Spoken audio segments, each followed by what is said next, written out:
بسم الله الرحمن الرحيم. الحمد لله رب العالمين والصلاة والسلام على النبي الكريم وعلى آله وأصحابه أجمعين ومن تبعهم بإحسان إلى يوم الدين. أما بعد، قابل قدر سامعین و ناظرین، السلام علیکم ورحمۃ اللہ وبرکاتہ۔ آج کا عنوان ہے خودکشی اور ہمارا سماج۔ زندگی بہت بڑی نعمت ہے، ایسی نعمت ہے جس کا کوئی بدل نہیں ہے، جو جانے کے بعد واپس نہیں آتی۔ انسان یہ نعمت اپنی محنت سے حاصل نہیں کرتا، بلکہ کائنات کے رب کا عطیہ ہے، ایسا عطیہ جو علم و تحقیق کی اتنی ترقی کے باوجود ایک سربستہ راز ہے۔ علم و سائنس کی ترقی اس مقام پر پہنچ چکی ہے کہ انسان اپنے ایک ایک عضو کے بارے میں جاننے لگا ہے کہ اس کا سائز کتنا ہے۔ سر کے بال سے پاؤں کے ناخن تک اس نے بدن کے ایک ایک رگ و ریشے کو اپنی تحقیق کا موضوع بنایا ہے، لیکن آج بھی عقل اس گرہ کو کھولنے سے عاجز ہے اور قدرت کے راز سربستہ سے پردہ اٹھانے میں ناکام ہے کہ آخر روح کی حقیقت کیا ہے، روح کیا چیز ہے، یہ جسم میں کیوں کر آتی ہے اور کہاں سے آتی ہے، پھر کس طرح چپ چاپ جسم کو داغ فراق دے کر چلی جاتی ہے کہ نہ کوئی ہاتھ ہے جو اسے تھام سکے، نہ کوئی حساس سے حساس مشینی آلات ہیں جو اس کو گرفتار کر سکیں یا کم سے کم اس کی حقیقت کا ادراک ہی کر لیں۔ انسان کی یہ مجبوری اور علمی بے بسی خدا کا یقین دلاتی ہے اور ایمان میں تازگی پیدا کرتی ہے۔ اسی کو اللہ جل شانہ نے ارشاد فرمایا کہ لوگ آپ سے روح کے بارے میں سوال کرتے ہیں، آپ فرما دیں کہ یہ میرے رب کے حکم اور فرمان سے عبارت ہے۔ میرے رب کے حکم کا نام ہے، اللہ جل شانہ نے فرمایا قُلِ الرُّوحُ مِنْ أَمْرِ رَبِّي، آپ کہہ دیجئے کہ روح میرے رب کے حکم میں سے ہے۔ میرے رب کے حکم کا نام ہے جس کی حقیقت کو سمجھنا بہت مشکل ہے۔ بس انسان اپنی زندگی کا خود مالک نہیں ہے بلکہ امین ہے۔ زندگی اس نے حاصل نہیں کی ہے بلکہ اسے عطا کی گئی ہے۔ یہ انسان کے پاس خالق کائنات کی امانت ہے اور ممکن حد تک اس کی حفاظت اس کی ذمہ داری ہے۔ اسی لیے رسول اللہ صلی اللہ علیہ وسلم نے بیماری کا علاج کرنے کی تاکید فرمائی۔ خود آپ صلی اللہ علیہ وسلم نے اپنا علاج کرایا۔ اسی لیے علماء نے لکھا ہے کہ علاج کرانا توکل کے خلاف نہیں ہے، کیونکہ توکل اور قناعت کے اعلیٰ درجے پر حضرات انبیاء کرام فائز تھے اور وہ علاج بھی کراتے تھے اور صحت کی حفاظت کے اصول کی رعایت بھی کرتے تھے۔ کوئی بھی ایسا عمل جو انسانی صحت یا زندگی کے لیے نقصان دہ ہو اور انسانی زندگی کو خطرے میں ڈال سکتا ہو، جائز نہیں۔ رسول اللہ صلی اللہ علیہ وسلم نے ہر ایسی چیز کے کھانے سے منع فرمایا جو نشہ آور یا جسم کو نقصان پہنچانے والی ہو۔ جسم کے لیے مضرت رساں چیزوں کے کھانے کی ممانعت تو ظاہر ہے کہ صحت اور زندگی کے تحفظ کے لیے ہے، لیکن نشہ آور چیزوں سے منع کرنے کی وجہ جہاں یہ ہے کہ اس سے انسان کی عقل و فہم پر زد پڑتی ہے اور بہت سے اخلاقی مفاسد اس کی وجہ سے پیدا ہو جاتے ہیں، وہیں یہ بھی ہے کہ یہ ایک میٹھا زہر ہے جو موت کی طرف زندگی کے سفر کی رفتار کو بڑھا دیتا ہے۔ اسی لیے فقہا نے نباتات میں ایسی چیزوں کے کھانے کو ناجائز قرار دیا ہے جو زہر کے قبیل سے ہوں اور انسانی زندگی کے لیے خطرے کا باعث ہو سکتی ہوں۔ اسلام تو اللہ کی عبادت اور بندگی میں بھی ایسے غلو کو پسند نہیں کرتا کہ انسان اپنی صحت کو برباد کر لے۔ عہد نبوی صلی اللہ علیہ وسلم میں بعض حضرات نے یہ معمول بنا لیا تھا کہ رات بھر عبادت میں مشغول رہتے اور دن میں روزہ رہتے۔ ایک دوسرے صحابی حضرت سلمان فارسی رضی اللہ عنہ نے ان کو اس سے منع کیا اور فرمایا، تم پر تمہاری آنکھ کا بھی حق ہے، تمہارے اپنے وجود کا بھی حق ہے اور تمہاری بیوی کا بھی حق ہے، اس لیے کبھی روزہ رکھو اور کبھی نہ رکھو، نماز بھی پڑھو اور سونے کا بھی اہتمام کرو۔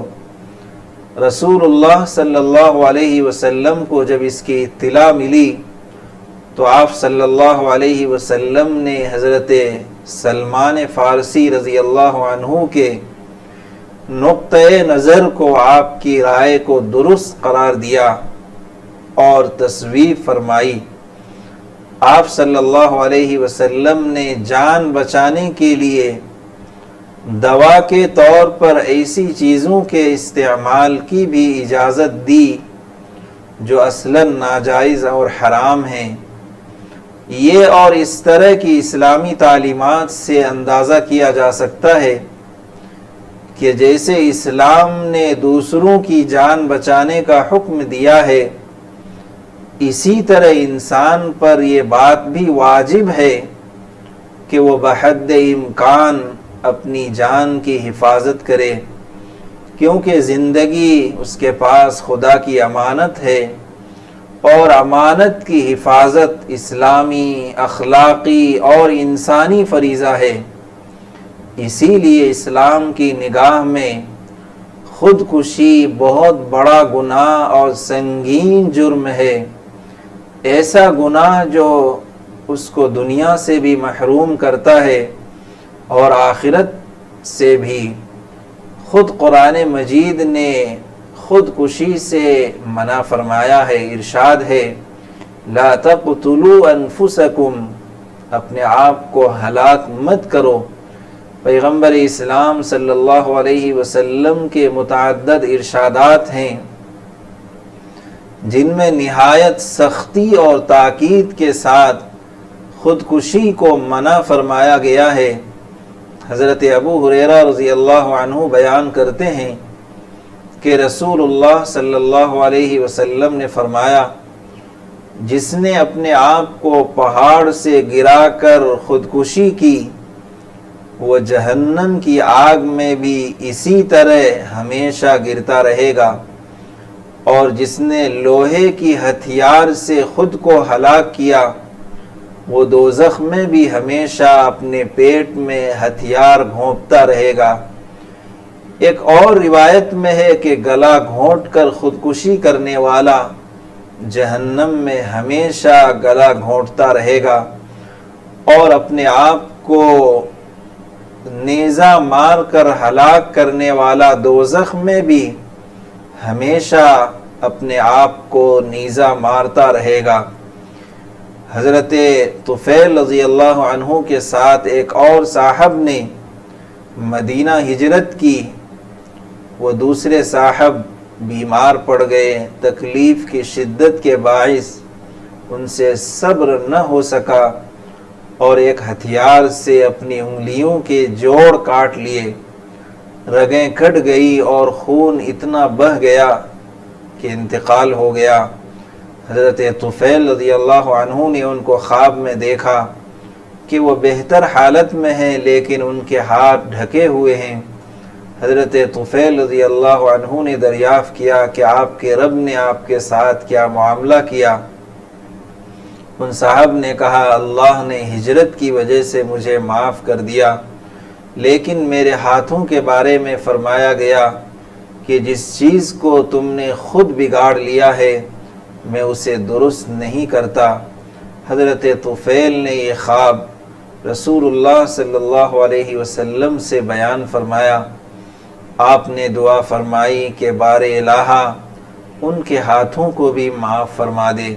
صحابی رسول حضرت جندب رضی اللہ عنہ بیان کرتے ہیں کہ رسول اللہ صلی اللہ علیہ وسلم نے ارشاد فرمایا کہ تم سے پہلے کی قوموں میں ایک شخص کو زخم تھا، وہ تکلیف برداشت نہ کر سکا، چھری لی اور اس سے اپنا ہاتھ کاٹ ڈالا، خون تھم نہ سکا اور موت واقع ہو گئی۔ اللہ تعالیٰ نے ارشاد فرمایا کہ میرے بندے نے اپنی ذات کے معاملے میں مجھ پر سبقت کرنے کی کوشش کی، اس لیے میں نے اس پر جنت حرام کر دی۔ رسول اللہ صلی اللہ علیہ وسلم سراپا رحمت تھے، لیکن اس کے باوجود حضرت جابر بن سمرہ رضی اللہ عنہ راوی ہیں کہ ایک شخص نے خودکشی کر لی تو رسول اللہ صلی اللہ علیہ وسلم نے اس پر نماز جنازہ نہیں پڑھی۔ اسی لیے ایک جلیل القدر فقیہ اور محدث امام احمد رحمۃ اللہ علیہ کا خیال ہے کہ خودکشی کرنے والے شخص پر عام لوگ تو نماز جنازہ پڑھیں گے لیکن امام المسلمین نماز جنازہ نہیں پڑھے گا۔ رسول اللہ صلی اللہ علیہ وسلم کے ان ارشادات سے اندازہ لگایا جا سکتا ہے کہ خودکشی اسلام کی نگاہ میں کتنا سنگین جرم ہے۔ یہ دراصل زندگی کے مسائل اور مشکلات سے راہ فرار اختیار کرنا ہے اور آزمائشوں اور اپنی ذمہ داریوں سے بھاگ نکلنے کی ایک غیر قانونی اور ایک غیر انسانی تدبیر ہے۔ بدقسمتی سے ایمان سے محرومی یا کمزوری اور اپنی ذمہ داریوں سے بے اعتنائی کے باعث اس وقت پوری دنیا میں خودکشی کا رجحان بڑھتا جا رہا ہے۔ مغربی ممالک میں سماجی نظام کے بکھراؤ کی وجہ سے عرصے سے خودکشی کا رجحان بڑھتا جا رہا ہے۔ مغربی ممالک میں سماجی نظام کے بکھراؤ کی وجہ سے عرصے سے خودکشی کو انسان کا نجی حق تسلیم کیا جاتا ہے۔ جو لوگ طویل عرصے سے بیمار ہوں ان کو بعض مغربی ملکوں میں مہلک انجیکشن لگوا کر مر جانے کی قانونی اجازت حاصل ہو گئی ہے، بلکہ ان کے ورثاء اور رشتہ داروں کو بھی اس کی اجازت دے دی گئی ہے اور اس کو قتل بجذبہ رحم کا خوبصورت نام دیا گیا ہے۔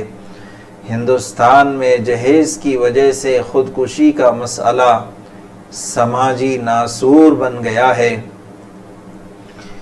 1992 1990 میں تو جہیز کی وجہ سے خودکشی کے مسئلے نے سنگین صورت اختیار کر لی تھی، جس کی وجہ سے حکومت کو جہیز مخالف سخت قوانین بنانے پڑے اور زبردست مہم چلانی پڑی۔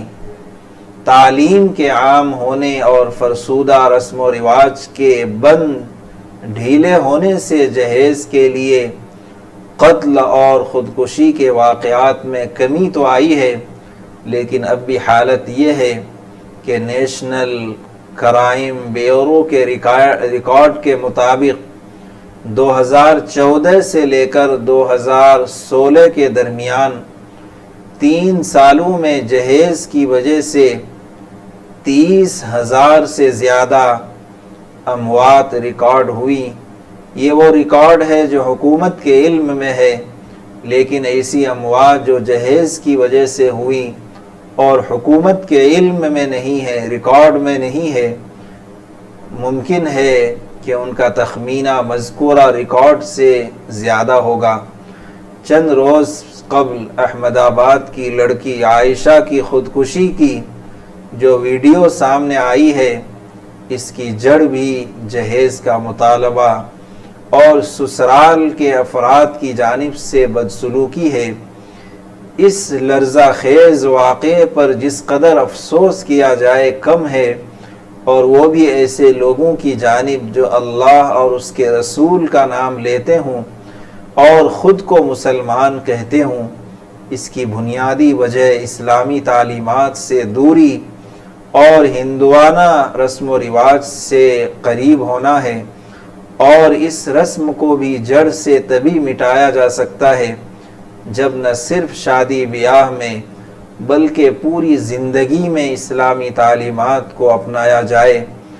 اس موقع پر بعض افراد کی طرف سے جس طرح جہنمی ہونے کی بات کہی گئی ہے اور کہی جا رہی ہے، وہ بھی نہایت افسوسناک ہے۔ کسی برے فعل کے بارے میں تو کہا جا سکتا ہے کہ اس پر جہنم کی سزا ہے، لیکن کسی متعین فرد کے بارے میں جہنمی ہونے کی بات کہنا نہایت خطرناک اور خدائی اختیار میں شریک ہونا ہے۔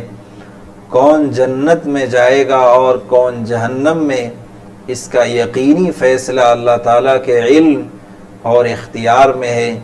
ہمارا کام صرف اتنا ہے کہ ہم برے افعال کے نتائج اور عواقب اور اس پر قرآن و حدیث میں وارد ہونے والی سزا سے ڈرائیں، لیکن کسی برے کام کے مرتکب پر جہنمی ہونے کا حکم لگانا بہت جسارت اور جرأت اور ہمت کی بات ہے۔ کہیں ایسا نہ ہو کہ اللہ جل شانہ برے کام کرنے والے کو تو اپنی رحمت سے بخش دے اور بیجا جسارت کے جرم میں اس کو پکڑ لیں۔ یہ بات بھی غور کرنے کی ہے کہ کیا واقعہ کسی نفسیاتی بیماری کی وجہ سے تو پیش نہیں آیا۔ ایسے میں انسان معذور ہوتا ہے۔ مقام افسوس بھی ہے اور لائق حیرت بھی کہ بہت سے مسلمان بھی اب اس کا شکار ہو رہے ہیں۔ لائق حیرت اس لیے کہ خودکشی بنیادی طور پر ایمان کی کمزوری یا اس سے محرومی کی وجہ سے کی جاتی ہے۔ جو شخص خدا پر ایمان رکھتا ہو، یقین کرتا ہو کہ خدا دشواریوں کی سیاہ رات سے آسانی اور امید کی صبح نو پیدا کر سکتا ہے، جو شخص تقدیر پر ایمان رکھتا ہو کہ خوشحالی اور تنگ دستی اور آرام و تکلیف اللہ ہی کی طرف سے ہے، صبر و قناعت انسان کا فرض ہے، اور جو آخرت پر ایمان رکھتا ہو کہ زندگی کے مصائب سے تھکے ہوئے مسافروں کے لیے وہاں راحت و آرام ہے، اور زندگی کی آزمائشوں سے راہ فرار اختیار کرنے والوں کے لیے اللہ کی پکڑ اور عذاب ہے۔ وہ کیسے مشکل وقتوں میں خدا کی چوکھٹ پر اپنی پیشانی رکھنے یا بارگاہ ربانی میں دست سوال پھیلانے اور خدا کی رحمت سے امید رکھنے کے بجائے مایوس ہو کر اپنے آپ کو ہلاک کر لے گا۔ ضرورت اس بات کی ہے کہ خودکشی کے اخلاقی اور سماجی نقصانات لوگوں کو بتائے جائیں، سماج میں لوگوں کی تربیت کی جائے کہ وہ تنگ دستوں اور مقروضوں کے ساتھ نرمی اور تعاون کا سلوک کریں، گھر اور خاندان میں محبت اور پیار کی فضا قائم کریں، اور باہر سے آنے والے بہو کو محبت کا تحفہ دیں۔ رسم و رواج کی جن زنجیروں نے سماج کو زخمی کیا ہوا ہے، ان کو کاٹنے کی کوشش کریں، شادی بیاہ کے مرحلوں کو آسان بنائیں، اور جو لوگ ذہنی تناؤ سے دوچار ہوں اور مشکلات میں گھرے ہوئے ہوں، ان میں جینے اور مسائل و مشکلات سے نمٹنے، نبرد آزما ہونے کا حوصلہ پیدا کریں کہ بقول حضرت کلیم رحمۃ اللہ علیہ، سلگنا اور شے ہے، جل کے مر جانے سے کیا ہوگا، ہوا ہے کام جو ہم سے، وہ پروانوں سے کیا ہوگا۔ اللہ جل شانہ ہم سب کو ہمت عطا فرمائے، صبر کے ساتھ کام لینے کی توفیق عطا فرمائے، اور خودکشی جیسے سنگین جرائم سے اور سنگین گناہ سے ہم سب کی، پوری ملت کی پوری حفاظت فرمائے۔ اللہ اپنی ذات پر توکل ہم سب کو عطا فرمائے۔ والسلام علیکم ورحمۃ اللہ وبرکاتہ۔